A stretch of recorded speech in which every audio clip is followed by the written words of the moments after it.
मोना चिड़िया अपनी माँ संतोष और भाई राजू के साथ जंगल के एक कमजोर से घोंसले में गरीबों की तरह जिंदगी बिता रही थी। वो बहुत ही ज्यादा गरीब और बेसहारा थे। उनके लिए एक वक्त का खाना जुटाना भी बहुत मुश्किल था।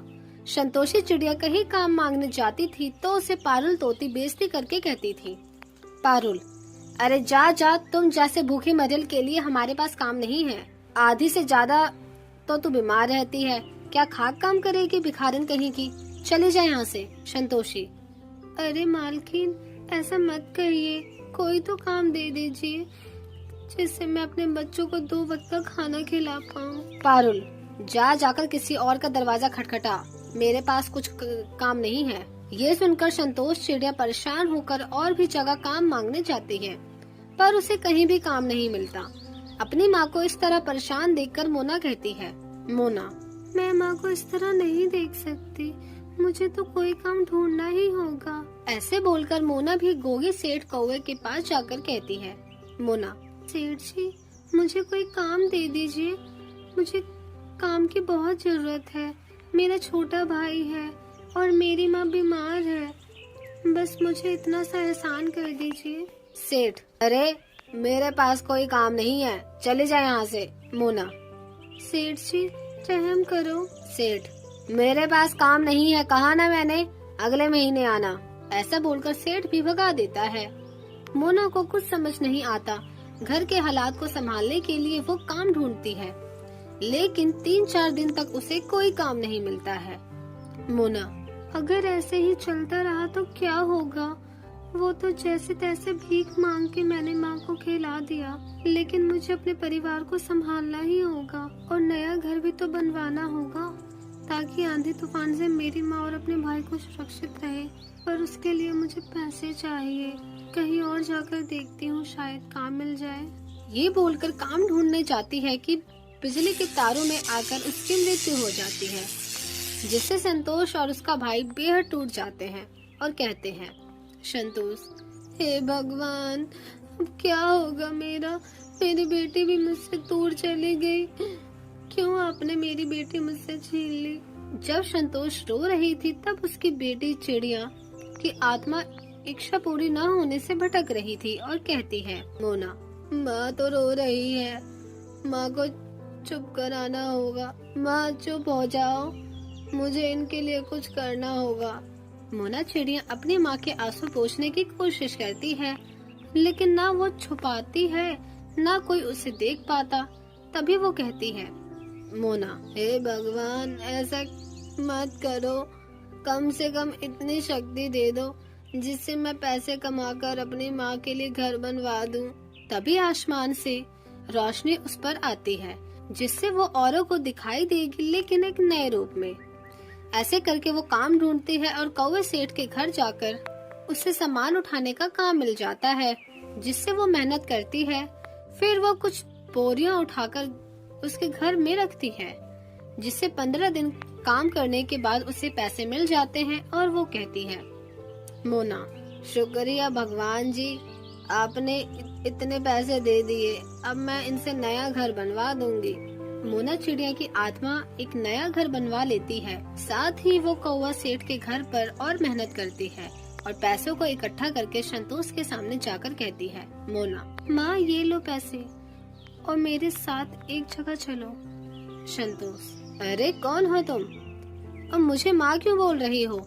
मेरी बेटी के अलावा मुझे और कोई माँ नहीं बोल सकता। मोना, माँ मैं तुम्हारी ही बेटी हूँ जो दूसरा रूप बदल कर आई हूँ, ये देखो। ऐसा बोलकर वो अपनी माँ के सामने असली रूप में आकर बोलती है, मोना, माँ मेरे प्रण ना पूरा होने के कारण मेरी आत्मा भटक रही थी, इसलिए मैंने अपनी मेहनत से काम किया है और एक नया घर बनवाया है। ये कुछ पैसे भी जिससे आप और राजू अच्छे से रह पाएंगे। संतोष, मेरी बेटी, मेरी बच्ची, तू वापस आ गई, हम मुझे छोड़ के मत जाइयो। तूने मरने के बाद हमारे लिए इतना सब कुछ किया, तो इस दुनिया की सबसे अच्छी बिटिया निकली। मोना, माँ ये सब आपकी वजह से ही हुआ है, क्योंकि आप बहुत अच्छी माँ हो ना, और मुझे अपना फर्ज भी तो पूरा करना था, पर अब मुझे जाना होगा। मेरा काम बस इतना ही था, इसलिए मैं अब आप दोनों से अलविदा लेती हूँ। माँ, आप दोनों अपना ख्याल रखना। संतोष, नहीं बेटी, तू ऐसे हमें छोड़कर मत जा। अपने बदन और दुनिया से मुक्त होकर हमेशा के लिए चली जाती है। रामपुर जंगल के सभी पक्षी गर्मी से बेहाल थे। कुछ दिनों से बहुत ही ज्यादा गर्मी पड़ने लगी थी। इस गर्मी में कई पक्षी की तबीयत भी खराब हो गई थी। कई पक्षी मर भी चुके थे। एक दिन मोनी चिड़िया एक डाल पर बैठी अपनी बेटी टुन्नी से बात कर रही थी और ठंडी हवा का आनंद भी ले रही थी। तभी टुन्नी चिड़िया कहती है, टुन्नी चिड़िया, माँ, मैं पिंकी के साथ जाकर खेलूं? मोनी, टुन्नी बेटा, मैंने तुझे कितनी बार कहा है ना, अब गर्मी बहुत पड़ रही है, तो धूप में खेलने जाएगी तो तेरी तबीयत खराब हो जाएगी, तो मैं क्या करूँगी फिर? टुन्नी, माँ, मैं थोड़ी देर ही खेल कर आ जाऊंगी। मोनी, नहीं, तुझे कहीं नहीं जाना, जाकर मेरे लिए पानी लेकर आ, मुझे बहुत जोर की प्यास लगी है। इस गर्मी ने तो मेरा जीना मुश्किल कर दिया है। टुन्नी चिड़िया पानी लेने चली जाती है, लेकिन थोड़ी देर बाद वो खाली हाथ वापस आती है। तब मोनी चिड़िया उसे डांटने लगती है। मोनी, अरे, तू पानी लेकर नहीं आई और खाली हाथ वापस आ गई है, मेरा गला सूख रहा है, जा जल्दी पानी लेकर आ। टुन्नी चिड़िया, माँ, घड़े में पानी नहीं है, मैं कहाँ से पानी लेकर आऊँ आपके लिए? मोनी, क्या कहा? घड़े में पानी तो मैंने सुबह ही भरा था, तूने सारा पानी नहाने में बर्बाद कर दिया। इतना कहकर मोनी चिड़िया बेहोश हो जाती है। अपनी माँ की ऐसी हालत देखकर टुन्नी चिड़िया डर जाती है और रोने लगती है। टुन्नी चिड़िया, माँ, माँ, क्या हुआ आपको? माँ, उठो ना, माँ, क्या हो गया? मैं क्या करूं, किसे बुलाऊं? उसी समय चंदू कौवा वहाँ से पानी लेकर जा रहा था। वो मोनी को बेहोश देखकर वहीं रुक जाता है और टुन्नी से पूछता है। चंदू कौवा, टुन्नी बेटिया, क्यों रो रही हो? तेरी माँ को क्या हुआ, वो बेहोश कैसे हो गई? चंदू अंकल, माँ को प्यास लगी थी, घर में एक बूंद पानी नहीं है, गर्मी के कारण माँ बेहोश हो गई है, मेरी माँ ठीक हो जाएगी ना अंकल? चंदू कौवा, हाँ बेटा, ठीक हो जाएगी, रो मत, अभी ठीक हो जाएगी। चंदू कौवा मोनी के ऊपर कुछ पानी के छींटे मारता है, लेकिन मोनी को होश नहीं आता।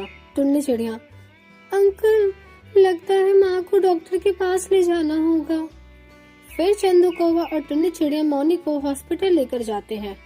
चंदू कौवा, डॉक्टर साहब, चिड़िया गर्मी से बेहोश हो गई है, हमने तो इसे होश में लाने की बहुत कोशिश की, लेकिन ये होश में नहीं आ रही। डॉक्टर रीमा, ठीक है, आप लोग यहीं रुकिए, मैं अभी मोनी का इलाज करती हूँ। आजकल गर्मी बहुत बढ़ रही है, मेरे अस्पताल में इसी गर्मी के कारण बहुत मरीज आ रहे हैं। डॉक्टर रीमा मोनी का इलाज शुरू कर देती है। थोड़ी देर बाद मोनी को होश आता है। मोनी, मैं कहाँ हूँ, क्या हुआ था? डॉक्टर रीमा, मोनी बहन, तुम गर्मी के कारण बेहोश हो गई थी, तुम्हारे शरीर में पानी की कमी हो गई है, थोड़ी देर आराम कर लो, फिर तुम घर जा सकती हो। इतना कहकर डॉक्टर रीमा वहाँ से चली जाती है। कुछ देर बाद चंदू कौवा और टुन्नी चिड़िया मोनी को लेकर आते हैं।